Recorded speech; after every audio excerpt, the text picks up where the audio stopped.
¿Son los pequeños propietarios de vivienda sanguijuelas por alquilar sus inmuebles a precios de mercado? En La Sexta así parecen creerlo, pero se equivocan. Veámoslo.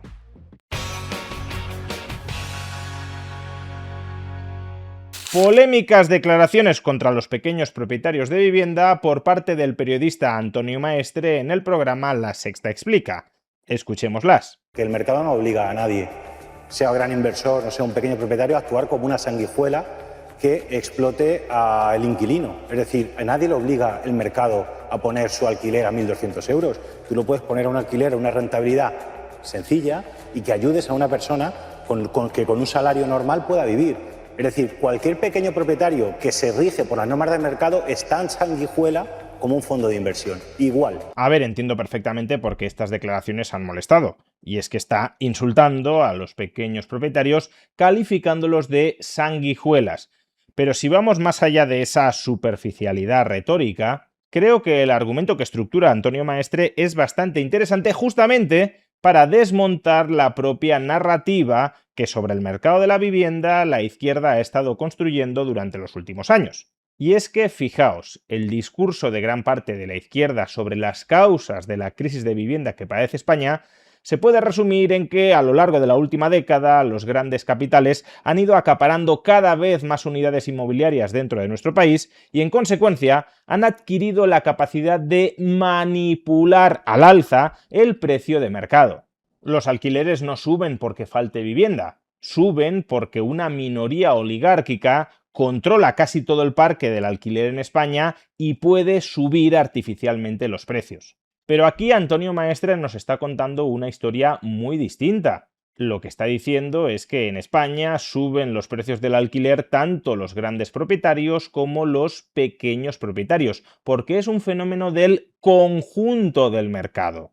Los pequeños propietarios se suben a la ola del mercado y por tanto aumentan los alquileres tanto como lo hacen los grandes propietarios. Pero claro, si eso es así, si tanto los grandes como los pequeños como los medianos pueden subir y suben los precios de los alquileres en España, no estamos ante un problema de concentración de la propiedad en muy pocas manos. Estamos ante un problema de desequilibrio estructural del mercado de la vivienda. Muy poca oferta para toda la demanda final existente. Muy poca disponibilidad de vivienda para ser alquilada en relación con todas las familias que quieren alquilarla. Esto no es una novedad para quien tenga ojos en la cara y una actitud medianamente honesta.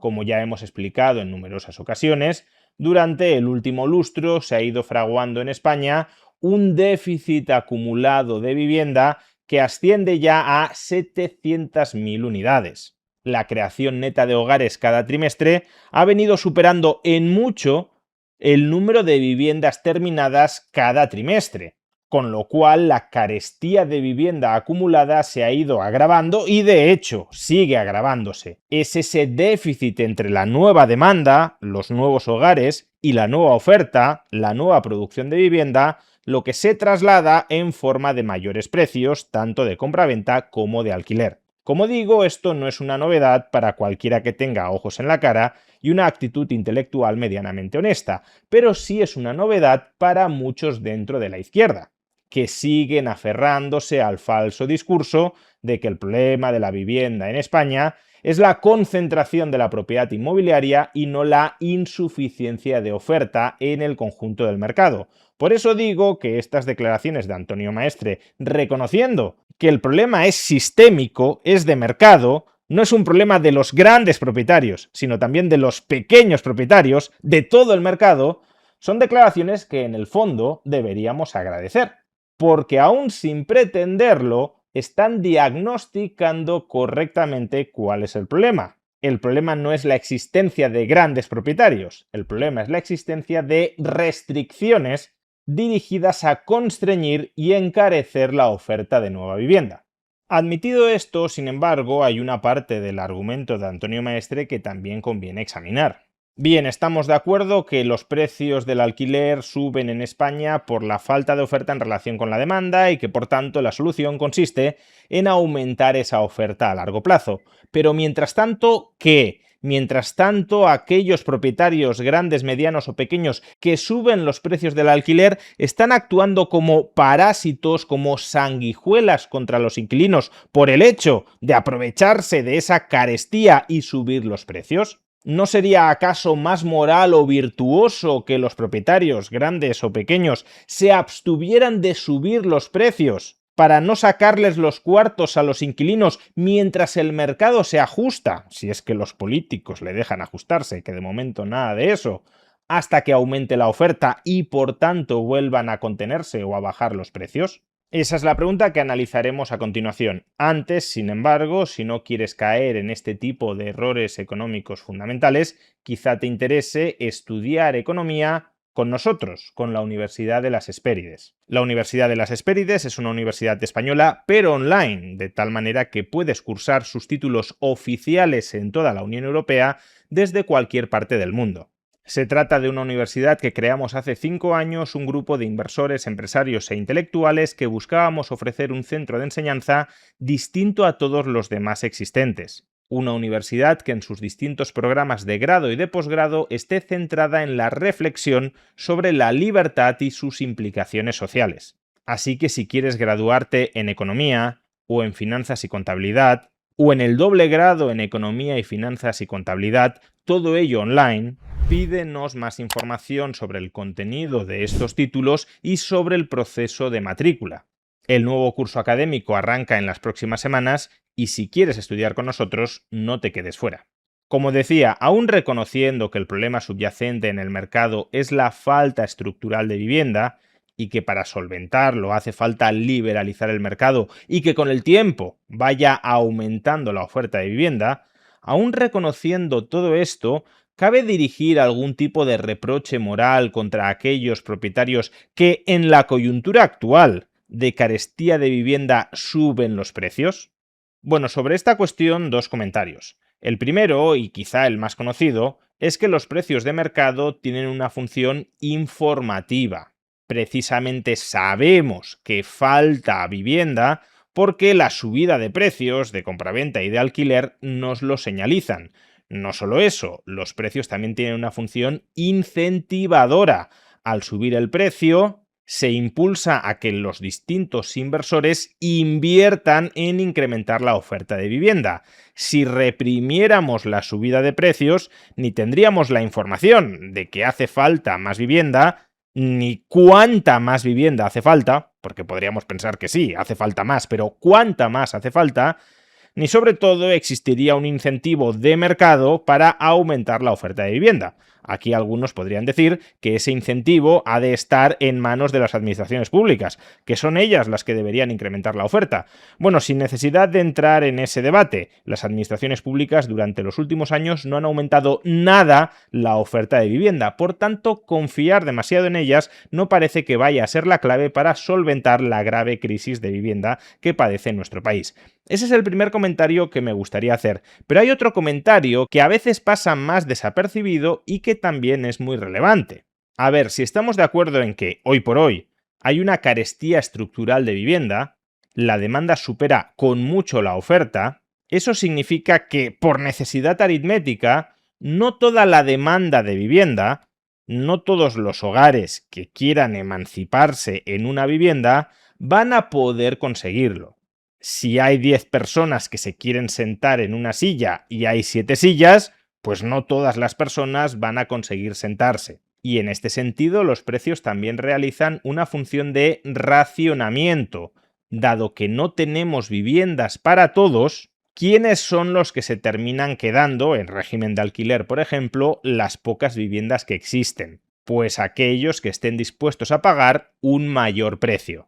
Fijaos en que ese mecanismo no es arbitrario, porque la subida de precios sirve para realimentar los canales que hemos expuesto antes, el canal de la información y el canal de los incentivos. Por tanto, el circuito se cierra. Las pocas unidades que tenemos se las asignamos a los que están dispuestos a pagar más y esa subida de precios es lo que nos indica que hemos de producir más unidades y lo que recompensa que se produzcan más unidades para satisfacer la demanda de los que se han quedado fuera. Pero imaginemos que ese racionamiento vía precios no nos gusta Imaginemos que nos parece poco decoroso, poco moral, que las pocas unidades de vivienda existentes en relación con la demanda se las terminen quedando a aquellos que están dispuestos a pagar más por ellas. Que ese es un poco el razonamiento subyacente que quiere hacer Antonio Maestre. Vale, sí, faltan viviendas, no va a haber viviendas para todos, pero los propietarios que alquilen la vivienda, al menos que no cobren un precio muy alto a los inquilinos a los que les asignen esas viviendas. Pero la cuestión clave que muchas veces se soslaya es que si no racionamos vía precio, aún así hay que racionar por otros mecanismos. Si hay 7 sillas y 10 personas que se quieren sentar, podemos no asignar esas 7 sillas a quienes estén dispuestos a pagar más por ellas, pero de alguna manera hay que discriminar quién se sienta y quién no se sienta. Y claro, cuando Antonio Maestre dice que los pequeños propietarios no discriminen subiendo precios, que mantengan precios bajos y discriminen por otras vías, ¿cuáles son esas otras vías que consideraríamos morales y virtuosas para discriminar? Porque, por ejemplo, si los pequeños propietarios no pueden discriminar vía precios, aquel que me pague más es al que le alquilo la vivienda, desde luego utilizarían otras referencias para esa discriminación. Por ejemplo, el que sea más solvente, el que tenga mayor patrimonio o mayores ingresos, es aquel al que se lo voy a alquilar. Por tanto, por ejemplo, una familia o varias familias de inmigrantes que quieran alquilar un inmueble probablemente se quedarían fuera frente a una persona individual con un trabajo más estable que quisiera alquilar esa vivienda. ¿En qué sentido sería más moral o virtuoso que el propietario de una vivienda en alquiler les dijera a las familias inmigrantes que quieren alquilarla que no se la va a arrendar, porque dado que va a cobrar el mismo precio se lo alquile a varias familias inmigrantes o a una sola persona, como esa sola persona parece tener más holgura económica detrás, se lo va a alquilar solo a ella? ¿Eso le parecería mejor a Antonio Maestre o ese criterio de discriminación tampoco sirve? Y si este no sirve, ¿cuál debería ser? ¿Debería ser el pequeño propietario de vivienda el que evaluara qué persona necesita más en abstracto su vivienda en alquiler? ¿Y quién evalúa entonces al evaluador? Es decir, ¿podemos fiarnos en que el pequeño propietario de vivienda discriminará genuinamente entre aquellas personas que de verdad necesitan más, según su criterio, una vivienda y las que no? De hecho, en muchas ocasiones ni siquiera el pequeño propietario sabrá quién necesita más intensamente una vivienda, quién la necesita más. ¿Un estudiante que acaba de llegar a la ciudad para estudiar o un trabajador de primer año que acaba de llegar a la ciudad para trabajar? Y si este mecanismo de discriminación tampoco sirve, ¿a cuál aspiramos? ¿A que el pequeño propietario haga un sorteo entre todos aquellos que están dispuestos a alquilar su vivienda a un determinado precio reducido y asigne esa vivienda en alquiler al ganador de ese sorteo? ¿Eso nos parecería más moral, más virtuoso? ¿Y qué pasa si ese sorteo lo ganan inquilinos con una muy abultada capacidad económica, que podrían pagar mucho más en alquiler sin despeinarse? ¿Dónde está ahí la moralidad o la virtud? En que haya de facto una transferencia de ingresos desde el pequeño propietario a esos inquilinos acaudalados que podrían pagar mucho más por el inmueble. Porque sí, si el sorteo lo ganara una familia de renta baja, uno podría pensar que es virtuoso que el propietario no les cobre un alquiler muy alto, que eso es en lo que está pensando, entiendo, Antonio Maestre. Pero si el sorteo lo gana una persona con una renta muy alta, ¿por qué el propietario tiene que subsidiar el alquiler de esa persona? Y claro, si el propietario sí puede cobrar un alquiler alto a las personas de renta alta, pero no puede cobrar un alquiler alto a las personas de renta baja, pues obviamente el propietario no tendrá ningún interés en alquilarles el inmueble a personas de renta baja. Por tanto, más allá de la apelación a la emotividad, de que no es justo que los propietarios se aprovechen de los inquilinos en la coyuntura actual, cobrando un alquiler a precio de mercado, más allá de ese recurso a la indignación emocional, no está muy claro qué alternativa realista y funcional se está planteando para la situación actual, máxime cuando muchos de los que efectúan este mismo razonamiento, a su vez, están a favor de las restricciones que dificultan y encarecen el aumento a largo plazo de la oferta de vivienda. Por tanto, no, los pequeños propietarios que cobran un alquiler a precio de mercado no son sanguijuelas. Las sanguijuelas son los políticos que están impidiendo que aumente la oferta de vivienda y que, en consecuencia, sientan las bases estructurales para que el precio de los alquileres en el conjunto del mercado aumente y asfixie a las familias que quieren alquilar. Quien pone vivienda en alquiler no es una sanguijuela. En todo caso lo será aquel que bloquea por la fuerza que aparezca nueva vivienda en alquiler.